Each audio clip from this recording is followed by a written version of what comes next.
une vision holistique. Holistique, c'est-à-dire globale, générale du curriculum. Et cette vision holistique se traduit par le fait que le curriculum, et là je récapitule, ça renvoie aux finalités, au programme d'études, donc des disciplines, à l'évaluation, tout ce qui relève de l'évaluation. Ça peut être aussi en rapport avec tout ce qui est manuel scolaire et aussi les pratiques de classe. Même chose au niveau de la formation initiale et de la formation continue. Donc, vous voyez, lorsque un curriculum est cohérent, on a cette vision cohérente. Ce que j'ai constaté en Tunisie et dans d'autres pays, c'est qu'il peut y avoir un décalage et même une rupture entre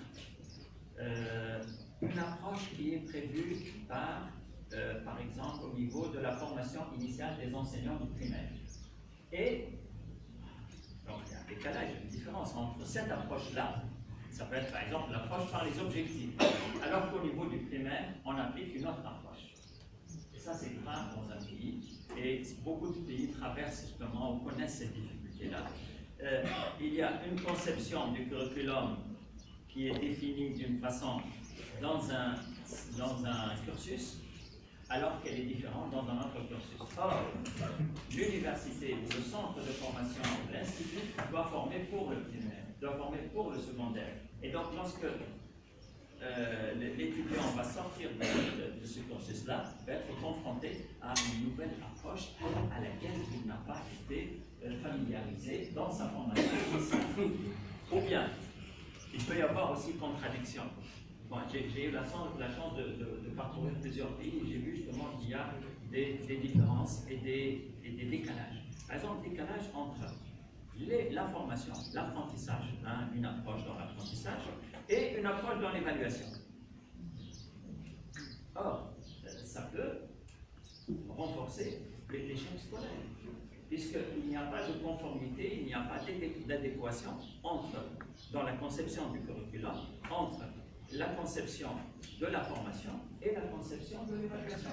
Par exemple, je forme des élèves à produire des situations. Donc, par exemple, je les forme, par exemple, à développer des compétences, alors que au niveau de l'évaluation, je vais me contenter de vérifier ou d'évaluer des objectifs. Ou l'inverse, la situation inverse. Je développe des objectifs, alors qu'à l'examen, je leur demande de produire une tâche complexe. Donc, ça, c'est préjudiciable au système éducatif parce que le curriculum, c'est une vision globale et holistique. Alors, là, je vais faire vite, là, pour remonter un petit peu le temps, puisque on a travaillé depuis longtemps sur l'idée de curriculum. Et Tiller, par exemple, prévoit un cadre d'orientation, ce sont les finalités, un cadre d'opérationnalisation, comment opérationnaliser le curriculum à travers les disciplines, à travers les activités, à travers les outils pratiques, et comment prévoir un cadre d'évaluation. Donc ça vous montre un petit peu l'aspect global, l'aspect général du curriculum. Alors, je vais faire vite parce que je sens que j'étais bavard dans cette grande introduction par rapport à votre curriculum. Alors, d'après vous, qu'est-ce qui nécessite un changement ou des changements dans le curriculum? Pourquoi se mettre à réécrire ou à réformer un curriculum? J'exclus tout ce qui est effet de mode. Vous voyez, madame? L'évolution de la société, ça c'est un facteur important. Donc l'évolution des mentalités, l'évolution des comportements, l'évolution de la situation et puis de la situation socio-économique, situation socio-culturelle. Lorsqu'on fait le constat d'une certaine inadéquation entre les savoirs dispensés à travers les manuels déjà conçus et la réalité culturelle, économique. Tout à fait. C'est un facteur déterminant aussi qui nous amène à réviser les programmes et le curriculum. D'autres facteurs qui interviennent? On fait une évaluation du curriculum Voilà, l'évaluation du curriculum lui-même. Vous voyez, et l'évaluation des acquis. L'évolution des courants pédagogiques. On change d'approche au niveau mondial, nécessité aussi de s'adapter. Très bien. Et l'évolution de la didactique. Et l'évolution de quoi aussi? Des contenus, de la discipline elle-même qui évolue. On n'enseigne pas l'histoire ou la géographie comme on enseigne aujourd'hui, comme on enseignait il y a 20 ans ou 15 ans. Bon, donc, je crois que vous avez tout dit. Hein. Je dis que l'évolution des systèmes socio-économiques et culturels, donc c'est tout ce qui concerne la définition de l'école. S'il y a un renouvellement dans la société, s'il y a des bouleversements, s'il y a des révolutions, s'il y a des mutations, il faut en tenir compte et qu'il faut que ce soit concrétisé positivement. J'insiste sur le mot positivement dans le curriculum pour que ces curriculums soient des leviers pour le changement. Ça, c'est important. Donc, comment faire en sorte que le curriculum contribue au changement des mentalités et des comportements. L'évolution des contextes politiques, socio-économiques, avec des missions, par exemple, si je parle de l'université, quelles sont les missions, les nouvelles missions de l'université? Alors, par exemple, comment concilier productivité et académisme? Par exemple, il y a une trentaine d'années, une quarantaine d'années, on faisait un programme à l'université sans aucun souci de l'employabilité. C'était vraiment un programme académique. On voulait former des mathématiciens, des enseignants de langue, des enseignants d'informatique, et on n'avait aucun souci de leur déboucher. Or, maintenant, la question s'impose. Mais comme nous sommes toujours dans un contexte universitaire, comment concilier entre ces deux impératifs? L'aspect académique, scientifique, épistémologique, qui est nécessaire, et l'aspect fonctionnel d'un programme, c'est-à-dire ce qui est exigé, ce qui est recommandé par les employeurs. Donc c'est une équation, c'est une tension. Comment aussi concrétiser la question de l'efficience? L'efficience, c'est que vous connaissez la notion d'efficience, c'est-à-dire le lien entre les dépenses qui sont engagées par une institution, par un système éducatif, et les résultats obtenus. S'il n'y a pas d'adéquation, on sent qu'il n'y a pas d'efficience. Et l'efficience se pose actuellement. On investit beaucoup dans l'enseignement, mais on voit très peu de résultats. Comment donc agir au niveau du curriculum pour qu'il soit porteur d'efficience et puis d'efficacité? Enfin, vous connaissez un petit peu les indicateurs. Voilà. Comment aussi, dans un curriculum, guider l'adaptabilité face à la mobilité. La mobilité, on change de métier maintenant. Les métiers ne sont pas éternels. Et donc, comment faire en sorte qu'on ne soit pas focalisé sur une activité précise? On ne forme pas quelqu'un pour un dépannage précis de tel ou tel ordinateur. On forme justement des gens qui s'adapteront à des situations variables et même imprévisibles. On ne peut pas faire ce qui va se passer. Donc, ça, c'est une problématique importante dans l'élaboration d'un curriculum. Comment développer l'esprit critique? Bon, alors, et puis comment... Donc, vous voyez que parmi les facteurs, c'est aussi l'apparition très rapide des fils. Et comment les utiliser et comment en fait en faire un usage approprié. Ça peut être par rapport à telle ou telle discipline, ça peut être par rapport à telle compétence. Donc toute la question qui relève du travail de cette unité-là. N'est-ce pas? C'est même voilà. C'est facile. On est à l'université actuelle. Donc ça a évolué, donc il faut tenir compte de cela. Donc là, je vous donne une définition de l'un des spécialistes de l'élaboration et de l'analyse des curriculums, c'est Philippe Jonard, qui est québécois. Alors, le développement d'ordre scientifique de la discipline évolue, ses contenus évoluent, il faut les actualiser, donc nécessité d'un changement. Et puis de sa didactique. Parce que les approches didactiques en langue des années 80 sont différentes des approches actuelles. Donc, comment suivre un petit peu cette évolution? Des changements dans les approches pédagogiques. Donc, on passe de la PPO à l'approche par compétence à d'autres approches, je vais en parler tout à l'heure. Ensuite, là, vous ne l'avez pas dit. C'est comment en fait intégrer dans le curriculum une prévention quant à l'apparition de certains comportements nouveaux. La question de la violence, la question de la drogue, la question de tous ces comportements-là auxquels on assiste dans nos établissements, eh bien, comment faire en sorte que le curriculum participe à la réduction de ces flux. Donc, vous voyez un petit peu qu'il y a des phénomènes nouveaux, et donc, il faut les intégrer. Alors, j'ai vu justement, par exemple, comment développer la culture de la paix, comment développer la culture de la citoyenneté, comment développer... Alors, là, il ne faut pas que ce soit des cours à part, parce que ça n'a pas de sens, ce sont des théories, là, ce sont des éléments sur la citoyenneté, alors qu'il faut les intégrer dans le curriculum. Et tout, en principe, tout curriculum, au niveau de la discipline, tout programme au niveau de la discipline, doit développer cela. Au niveau des activités, au niveau des supports qu'on utilise, au niveau de l'évaluation, au niveau du comportement de l'enseignant.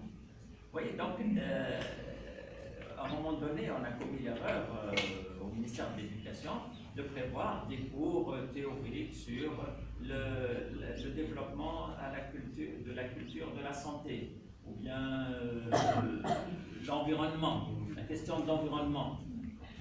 Ce ne sont pas des cours théoriques sur l'environnement ou la protection de l'environnement. Il faut que ce soit intégré, chaque discipline doit intégrer ça. Et il faut que ce soit transversal. Donc, vous voyez un petit peu l'approche curriculaire par rapport à ces questions. Des questions aussi qui sont posées par des organismes internationaux, par exemple ce qu'on appelle les life skills, ou ce qu'on appelle les compétences de vie courante. Vous voyez, ça c'est le dada de certains organismes comme l'UNICEF, l'UNESCO, les compétences de vie courante. Et là on les développe au primaire, mais c'est interdisciplinaire. Par exemple, comment protéger l'environnement, comment avoir un comportement civique, comment communiquer au niveau de la communication, comment communiquer avec l'autre sans l'agresser. Tout cela, ce sont des éléments. Avec les valeurs, avec les valeurs.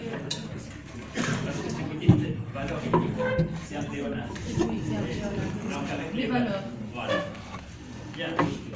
On continue. Les résultats des évaluations, vous en avez parlé. Et puis, dans tous les cas, il s'agit de procéder à une prise en compte des spécificités du pays lorsque on aborde ces questions. Alors, je vais, très brièvement, parce que vous les connaissez ça, les entrées d'un curriculum, c'est-à-dire comment on aborde la question du curriculum. On est passé par plusieurs étapes, donc les entrées par les contenus.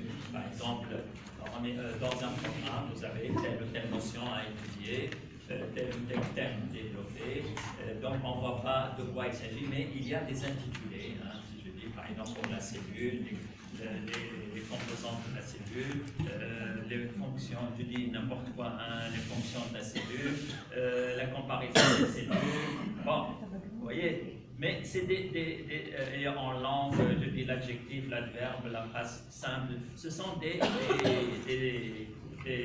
programmes fondés sur des contenus, sur des notions là. Mais on ne voit pas à quoi ça va, comment va être utilisé tel ou tel concept, tel ou tel thème. On ne va pas à quoi servir. C'est à l'enseignant, c'est au manuel de développer ça. Donc ça, c'était l'approche par les contenus. Et on a reproché donc la prédominance de l'académisme dans cette approche-là, parce qu'on met beaucoup de connaissances, on met beaucoup de savoir, et ça ne permet pas un ciblage de l'activité. Qu'est-ce qu'on veut faire par la notion de cellule? Parce qu'il y a des activités. Donc, ce à quoi a essayé de remédier la deuxième approche, les approches par les objectifs, inspirées de la taxonomie de Bloom, inspirées de la pédagogie par objectifs, et donc les élèves sont incapables de, ainsi de suite. Je ne vais pas m'attarder là-dessus, c'est des banalités que je reprends là.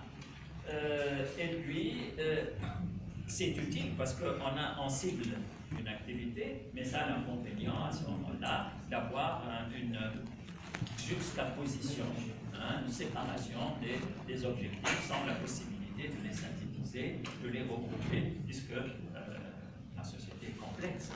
Donc il faut une certaine attitude, une certaine démarche permettant de tenir compte de cette complexité, puisque dans la vie on ne fait pas des choses séparées. Si je veux réparer quelque chose ou je vais agir au niveau de l'environnement, il n'y a pas d'activité. Il y a des débats. Je vais dire par exemple, c'est quoi cette plante-là? Donc, je vais m'intéresser à cette plante. Ensuite, qu'est-ce qui ne va pas ici dans l'environnement? Donc, je sépare les choses, alors que dans la vie, il faut agir, mais une action complexe. Complexe ne signifie pas difficile. Non, mais c'est pas ou compliqué. En fait, c'est le fait qu'il y ait plusieurs éléments, dans une vision systémique. Voilà, c'est le lien qu'il faut faire. Alors, troisième approche. Et là, on va avoir une ramification. Alors, on parle depuis les années 90, 2000 précisément, l'approche par les compétences, et approche avec S. Donc, cet APC s'est ramifié. Il y a plusieurs tendances maintenant. Et là, j'emprunte un schéma à Xavier Rouquès, qui est l'un des spécialistes de l'approche par compétence, parce que l'approche par compétence, comme vous le savez, est née dans le milieu professionnel. C'est l'entreprise qui a développé ça dans un premier temps, parce qu'on cible des activités et des tâches précises. Ensuite, ça a été adopté par les systèmes éducatifs, par le primaire notamment, ensuite, et depuis très peu de temps, par l'université. Donc il y a un retard au niveau de l'université. Et c'est d'ailleurs les facultés de médecine et les facultés d'ingénieurs, les écoles d'ingénieurs qui ont privilégié cette approche. Alors que les facultés des lettres, les instituts des langues ont mis beaucoup de temps pour arriver à ce stade de l'application d'une approche par les compétences. Alors, qu'est-ce qu'on a dans l'approche par les compétences? On est passé donc de la pédagogie par objectif, donc c'est un travail sur des énoncés concrets, comme je l'ai dit, mais ils ne sont pas complexes. C'est ça les objectifs morcelés, séparés. Mais c'est parce que ce n'est pas complexe. La complexité, c'est le fait de les unifier, de les réunir et de les mobiliser pour faire quelque chose. L'APC dans première génération et deuxième génération. J'espère qu'on est au niveau de la deuxième génération en Tunisie, même si le discours n'est pas très clair, là je m'engage. Il y a la première génération, donc travaille sur des énoncés complexes mais pas concrets. Et là, par exemple, lorsqu'on a parlé de l'approche transversale, des compétences transversales, par exemple développer l'esprit critique, ça c'est des finalités, mais on les considère souvent comme des compétences transversales. Et surtout les Québécois qui ont commencé par évoquer ces compétences transversales. Or, les compétences transversales, elles sont pertinentes parce qu'elles développent des activités intellectuelles, elles sont en rapport avec l'interdisciplinarité, et ça, c'est des avantages de l'approche transversale des compétences, mais elles ne sont pas évaluables directement et elles sont un peu abstraites. Et c'est pour ça justement qu'il y a eu un développement d'approche par les compétences. Et on dit que ces compétences traitent d'énoncés, certes complexes, parce qu'il y a l'idée d'intégration, l'idée de lien, mais pas concrets. Et on arrive justement à la deuxième génération avec ce qu'on appelle, ce que Xavier Audias et d'autres appellent la pédagogie de l'intégration. Et là, il y a l'idée d'intégration qui est un concept clé, hein, comment mobiliser pour produire une tâche, pour agir, mobiliser plusieurs ressources, des savoirs, des savoir-faire, des savoir-être qui ont été appris et acquis pour les mettre en action, en pratique, en œuvre dans une situation concrète. Et là, les énoncés sont concrets et les énoncés et complexes. Un exemple. Calculer la quantité de glucides dans un menu. N'est-ce pas? C'est concret.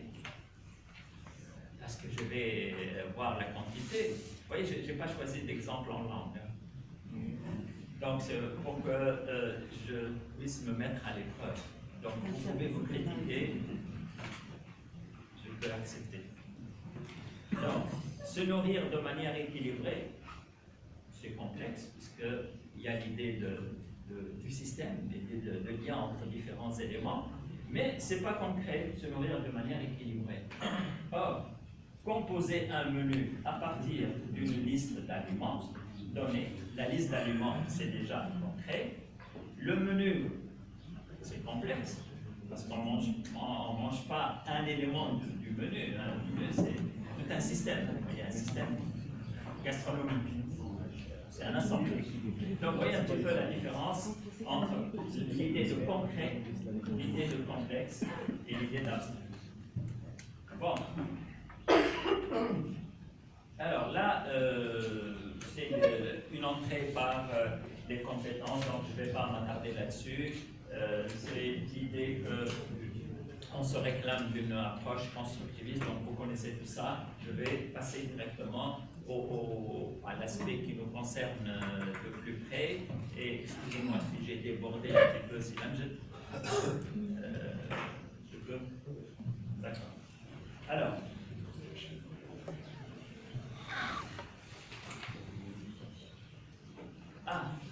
Je vais parler justement très brièvement de cette approche qu'on appelle une entrée par les compétences du XXe siècle, que je ne connais pas. Donc c'est pour ça que je me contente de vous dire à quoi on se réfère. Et il paraît que certains systèmes, depuis une dizaine d'années, ont emprunté cette approche-là. Je n'ai pas pu me documenter suffisamment pour dire c'est quoi cette approche. Si certains d'entre vous ont des idées, ils se manifestent. On dit qu'il y a eu des référentiels qui ont été conçus dans certains pays, et je pense que l'actuelle réforme qui est menée au niveau du ministère de l'Éducation s'inspire de ces compétences du XXe siècle. 21e, pardon. Oui, je suis en retard là d'un siècle. Bon, alors, qu'est-ce qu'on distingue dans ces compétences? En fait, je pense qu'elles sont des compétences plutôt transversales. Ça me rappelle la tradition du Québécois sur les compétences transversales. Peut-être que je me trompe là, c'est pour ça que je suis très prudent lorsque je présente cette entrée-là. Alors, qu'est-ce qu'on dit? Il y a des compétences liées aux connaissances, donc des compétences cognitives liées à l'apprentissage, telles que par exemple la pensée critique, la créativité, la coopération, la communication. Et puis des compétences qu'on a appelées improprement d'ailleurs, hein, parce que c'est pas littératie, c'est pas littérature. Hein, donc, vous voyez, c'est une mauvaise traduction. La littératie, c'est tout ce qui est en rapport avec la lecture. Voilà. Donc, il y a l'information, les médias, les technologies. Ensuite, vous avez les compétences liées au quotidien, les life skills. C'est c'est-à-dire tout ce qui est flexibilité dans l'adaptation, tout ce qui est le fait de prendre des initiatives, le fait de faire des projets, tout ce qui est sociabilité, tout ce qui est productivité, tout ce qui est leadership dans un groupe, tout cela constitue justement des compétences de l'élève. Bon, ça c'est une entrée possible du curriculum. Oui. Je vous donne en vrac ces éléments-là sur les différentes entrées pour voir qu'elles constituent une base, des fondements pour la mise en place des programmes spécifiques.